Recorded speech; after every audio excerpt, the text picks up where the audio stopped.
Right, good morning, everybody, and welcome to Seattle, Washington, and Climate Pledge Arena for the NCAA Division I Women's Basketball Tournament Seattle Regionals. This is the practice day press conferences for Seattle Region 3. Join us right now for the first of our practice day press conferences for Ohio State is head coach Kevin McGuff. Glad the bus got you here with the Seattle traffic. If you want to go ahead and start with an opening statement, and then we'll open the room to questions. Sure. Just really happy to be here, obviously.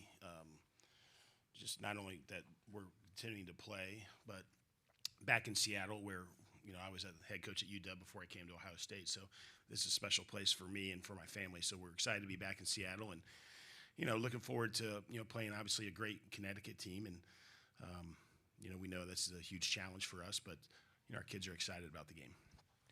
We're going to open it up to questions in the room. Start right here. Thanks, Coach. Thomas Costello, Land Grant, Holy Land. We've seen in the tournament now some teams that are falling that maybe haven't seen the same level of, having to come back as Ohio State has all season. Yeah. How has that really made the difference for this team? Well, obviously some of these games, it's disappointing the way we get down. But, our team has a confidence in our style of play that regardless of what the score is, we can put ourselves in a position to come back and win. I also think it's a reflection. We have great chemistry, and when things go south, we're not pointing fingers. We stay together. We stay within what we're trying to do, and we kind of keep grinding. Hey, Coach, Doug Farnberg, DAP. You guys have had your own injury issues this year with JC and some others, and I'm sure you're well aware of UConn's issues. How tough is it to scout them on film, because there haven't been this roster together for probably more than a game or two? Yeah, no, it's they've obviously had a really interesting season, and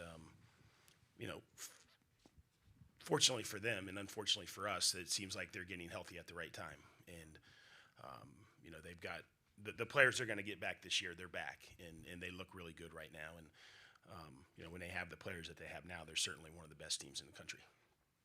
Go ahead.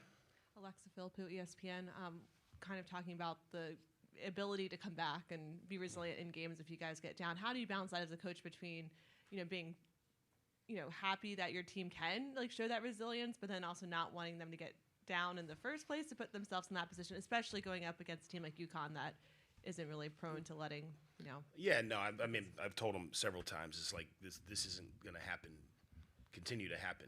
We're going to put ourselves in too big of a hole against too good of a team and not be able to come back. So, ironically, then in our last game against North Carolina, we had a great start and I got a lead and got the game to a place where I think we could have put it away and then let them come back, but held on and found a way to win at the end. So, we have to start better and be more consistent throughout the game if we want to continue to advance in the tournament.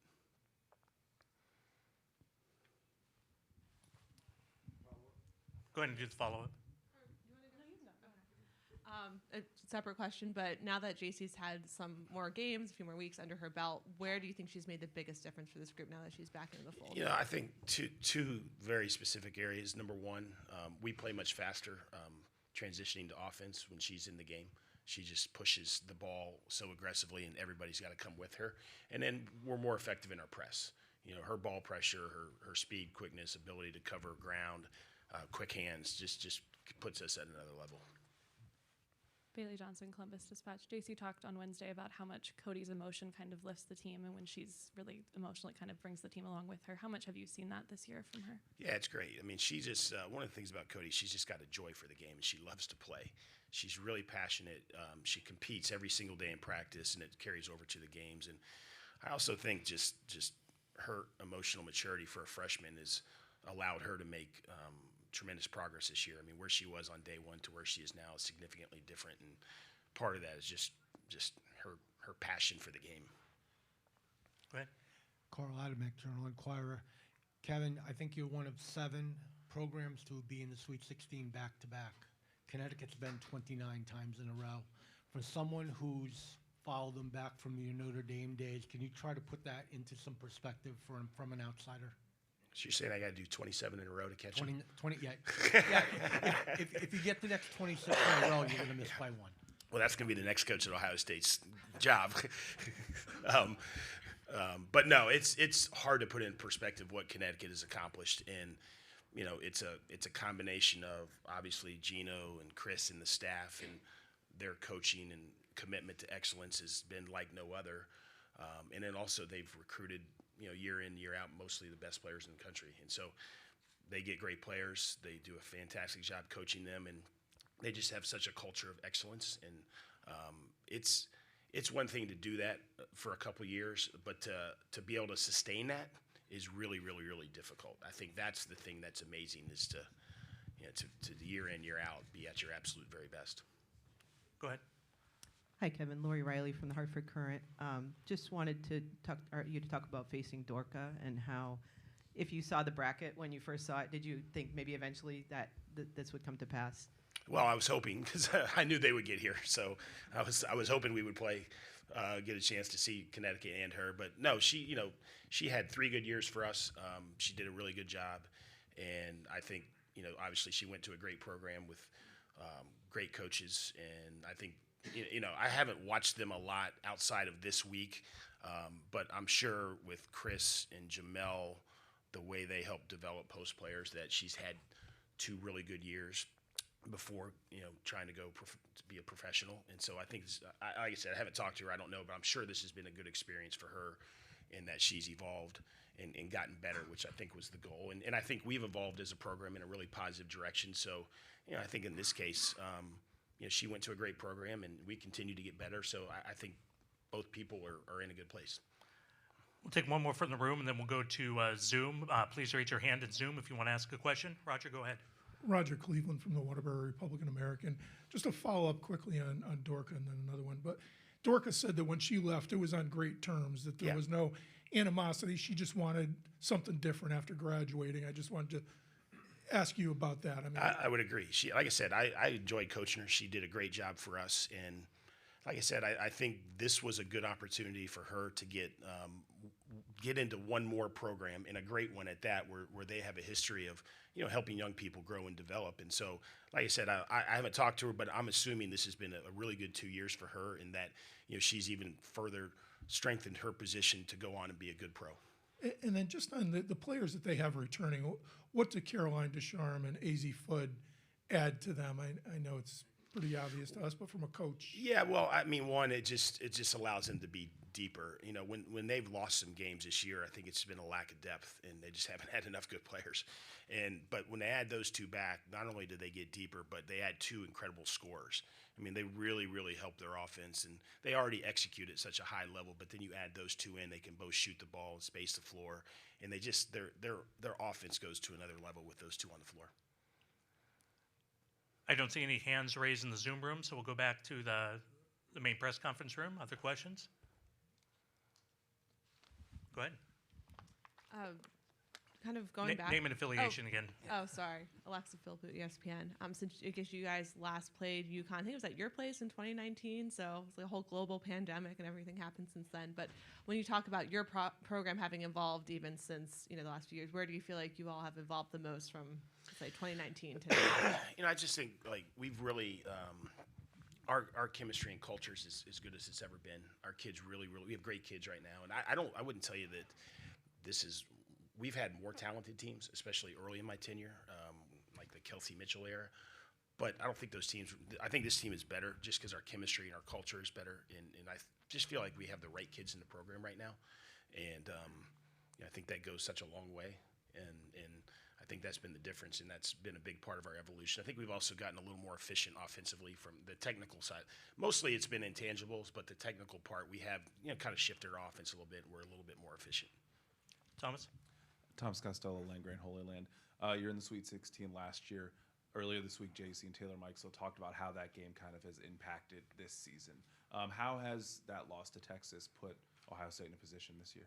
Yeah, it's tough. We played our hearts out last year against a great Texas team and came down to a final shot that just didn't go in. And but I think it gave us a lot of motivation in the offseason, and from that point to right now, just that we aspire to go farther, and to be that close and not get it really kind of gives you a lot of direction where you want to go. And I think our team's been determined, has had a sense of determination from that too, and also a sense of confidence that we can do it. We were a possession away last year, but we didn't do it.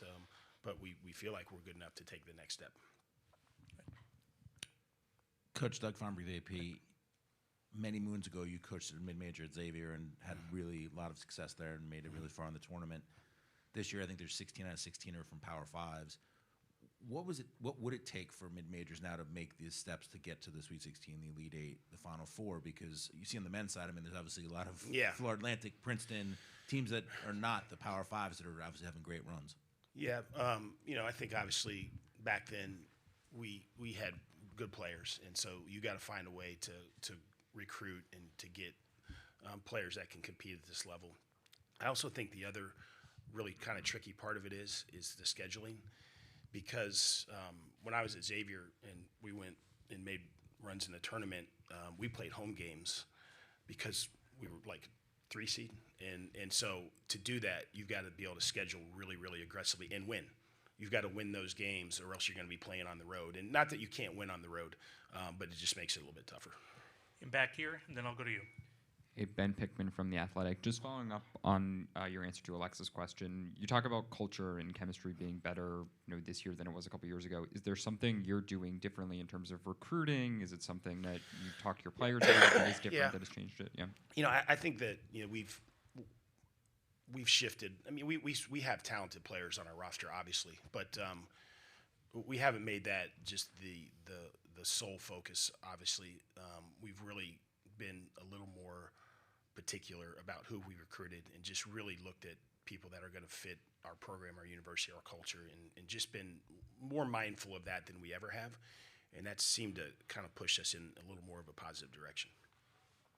Carl Adamek, Journal Enquirer. Kevin, your daughter's at Belmont. And two-part question. When Belmont was in their conference final, did you think if they won, they were going to play Ohio State? Absolutely, because they were going to be right around that seed. I think that was definitely going to happen. And how has being a parent of a Division I athlete helped you as a coach? Yeah, it's really interesting.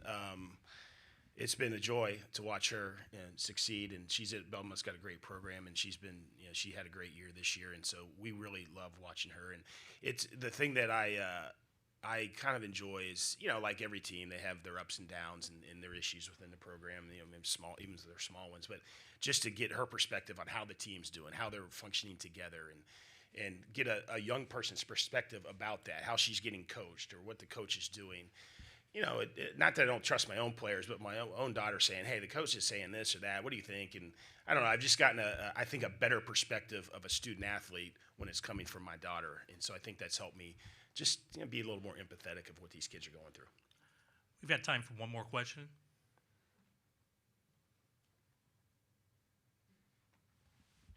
In the back. Mara with the Seattle Sports Commission. You're familiar with Seattle. I know the team has just gotten in. You haven't hit the court quite yet, but is there any kind of a little bit of a home game feel, or are your players able to enjoy the Seattle area a little bit, or now that you're here, it's just focus and let's get through this weekend? Well, I was hoping we'd see some sun, so I don't know who was in charge of that, but I heard earlier this week it was beautiful, and we showed up and brought the Ohio weather, I guess. Yeah, we may try to get out a little bit, maybe go to the market or something like that, just to let them see a couple of the highlights of Seattle. It's a great city. The thing that I love about Seattle is a lot of things. It's a really vibrant city, but it's a city that has a history of supporting women's athletics, and specifically women's basketball. You see how they support the Storm. When we were at Washington, and then when I left and Mike Neighbors took over, I mean, we had a great following, and they really came out to support us. So great city that really supports women's athletics, which is really cool. All right, Coach, thank you very much. Good luck tomorrow. Thank you. We'll have our student athletes from Ohio State in here momentarily.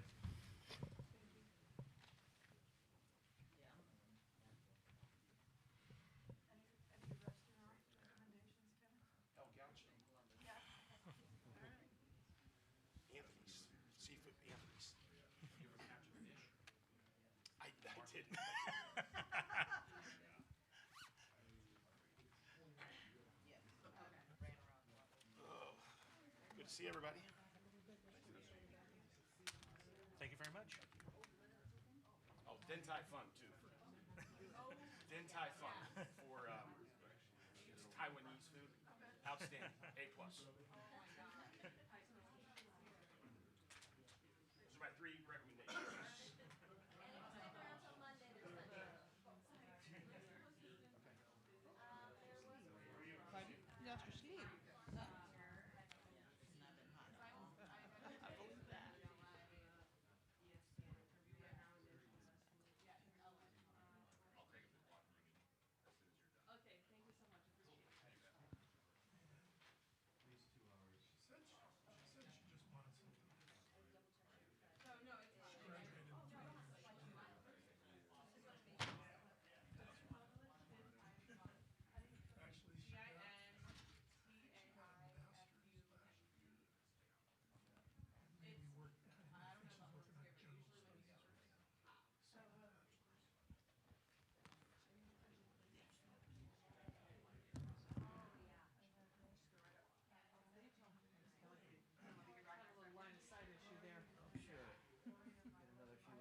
All right, just a quick reminder to please say your name and affiliation before you ask your question, before every question.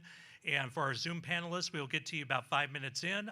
Please use the raise hand function within Zoom so that we know that you want to ask a question. At this time, we have Ohio State student athletes Taylor Theory and Taylor Mikesell, and we'll go ahead and we'll open the room up for questions. Thomas down here in the front. Thanks for your time, Thomas Langray, Holy Land. Looking at this season and having the comebacks that you've had and being able to fight back against Tennessee, Louisville, USF, all these different teams, and now you're watching in the tournament, some of the teams are falling that maybe haven't had as many struggles during the regular season. Question for both of you: how has this season and those comebacks and those difficulties propelled you to where you're at now? Yeah, you definitely want to experience adversity because you got to know adversity kind of exposes who you are as a person and just as a team. And I think it definitely did that for us, which has been great. And it happened at a good time that we were able to recover from it and trend in the right direction at the right time. But that experience comes from just being in those situations, like you said, being in a lot of games like that, the South Florida game, the Indiana game, multiple times. You're ready for those moments when they come, and you don't shy away from them. Yeah, and it also just shows, what she said about going through adversity. It also just shows that how hard we want to play for the person next to us, being in those deficits, especially when we're, getting stops and on our way to, getting a comeback. And I think that just shows what kind of team we are. Alexa Philippou, ESPN. I know you both haven't been in the program you're 4 years yet or at all, but I guess in general, how would you describe the culture and the chemistry of your team? Because Coach was saying he felt like this was the strongest it's ever been since he's been at Ohio State. Yeah, I've been blessed to have the opportunity to play for multiple programs and been a part of different teams, but I could definitely say that this is the closest team that I've ever played on. I think, like Taylor said, just the willingness to want to play for the person next to us. It doesn't come from just playing on the court. It comes from building those relationships off the court and just really being there for each other. And I think you see it when we are in those deficits, when we are going on those runs. I think you see it more in those instances, but, we're as there for each other on the court as we are off the court. Doug, go ahead. Doug Feinberg, the AP. For both of you, Jace obviously missed a lot of time this year. How much did it help you guys? Obviously, you'd have to have her on the court every game, but to help you develop other players step up, that now that she's back, it makes you guys that much more dangerous. Mm-hmm. I think having her out is obviously something that you don't plan for, and it's hard to fill her role with one person. But people stepped into it. Ricky Harris did an incredible job playing the one for 2-3 months while she was out, which has been awesome because, now that we don't have Madison as well, Ricky is able to step into the one and play comfortably. But I think it's just a testament to kind of like we've been saying the whole time, just how much we want to play for the person next to us. You got to step into a role that you're not comfortable with. You have to do it because you got to do it for the person next to you more than anything else. So. Yeah, it also just shows how versatile of a team we are, playing positions or roles that we're, not really familiar with. It just shows that, we're willing to play in different positions if it's going to help our team. So, we had different players step up in different positions. That helps.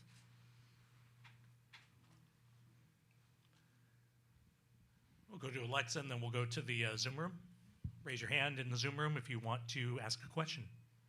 What's just been the focus with scouting UConn and preparing for that game tomorrow on either end of the floor? Mm-hmm. Yeah, they're an incredible team. They have a really good post presence and a really good guard play, and they never beat themselves. They're extremely skilled. But I think the scout for us has just been really buckling down on what we do best and being able to push the pace, limit transition looks for them, and just be able to guard them well enough in the paint and then rebound. Not seeing anybody raising their hand in the Zoom room, so we'll go to Thomas here in the main interview room. Thomas Costello, Langray, Holy Land. Taylor Theory, last year it was your first NCAA tournament. You were coming off the bench and you were making an impact. This year you're starting now in your second year. What's the difference between coming into your first NCAA tournament now, your second, getting to the Sweet 16 for a second season? Yeah, last year was definitely new for me.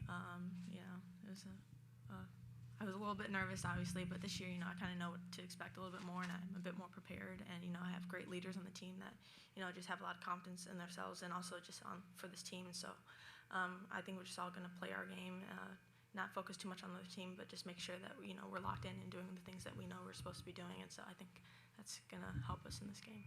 And for both Taylors last year in the Sweet 16, you're here in Washington, different city, but you lose to Texas. How has that loss helped you this season?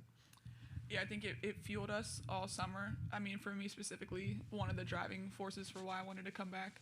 Kind of leaves a bitter taste in your mouth, and you feel like you can always do more. But yeah, I think just it fueled us in the summertime to want to be better when we got the opportunity again. And we handled business enough to this point, but the job's not finished.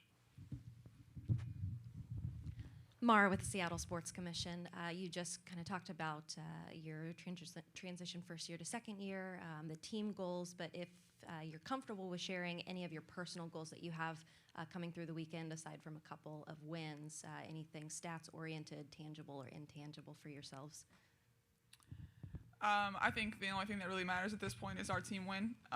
So I know not really answering your question, but would like to come out with a win tomorrow and then be blessed enough to play on Monday. Taylor Theory, do you want to try that one? Oh yeah, sure. What T-Mac said, not too focused on like as an individual, but mostly as like a team. Just make sure we're playing together, and it would be nice to win this game and move on to the next one. So I think we're just focusing on that instead of just kind of ourselves individually. For both of you, we do have another one. Great. Bailey Johnson, Columbus Dispatch. JC was talking earlier this week about how emotional Cody can be on the floor and how much it kind of lifts you guys. How have her emotions helped you guys this year and kind of brought you guys together? Yeah, it's obviously, we all play with a lot of emotion. You see somebody like Ricky as well that plays with a lot of emotion. Just something you can feed off of. And obviously for Cody, it's kind of rare to see a freshman come in with that animated of emotions on the court, but we definitely do feed off of it.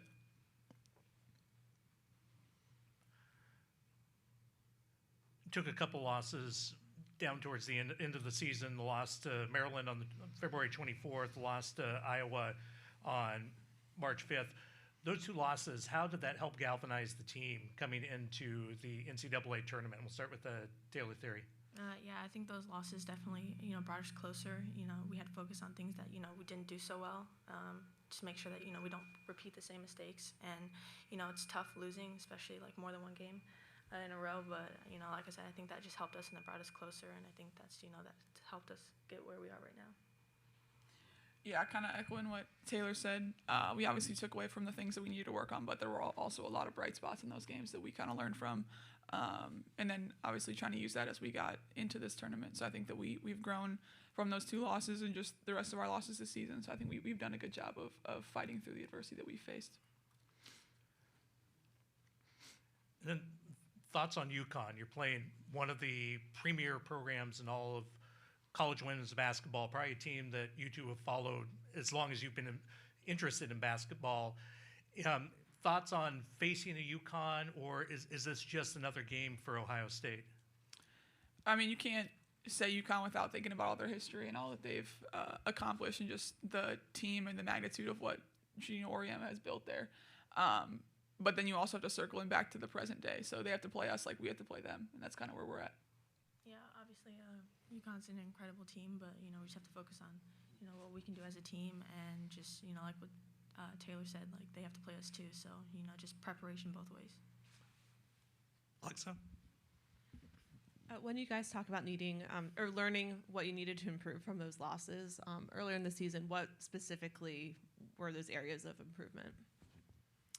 Yeah, I think a lot of the areas of improvement came from just our flow on offense and then just defensively rebounding. We were getting out-rebounded a lot on the boards. It was a pretty big margin. I think we got back to just our principles on offense and defense, moving the ball, and then getting stops and finishing possessions, I think, was a big thing. Any other questions, whether in the room or on Zoom? All right, Taylor and Taylor, thank you very much. Best of luck tomorrow. Thank you.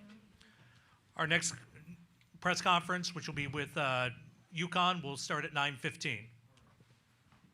A reminder, you can download the video from this press conference on the NCAA Media Hub.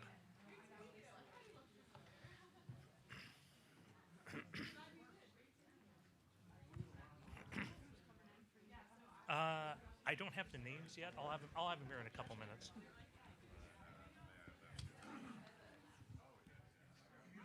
Thank you.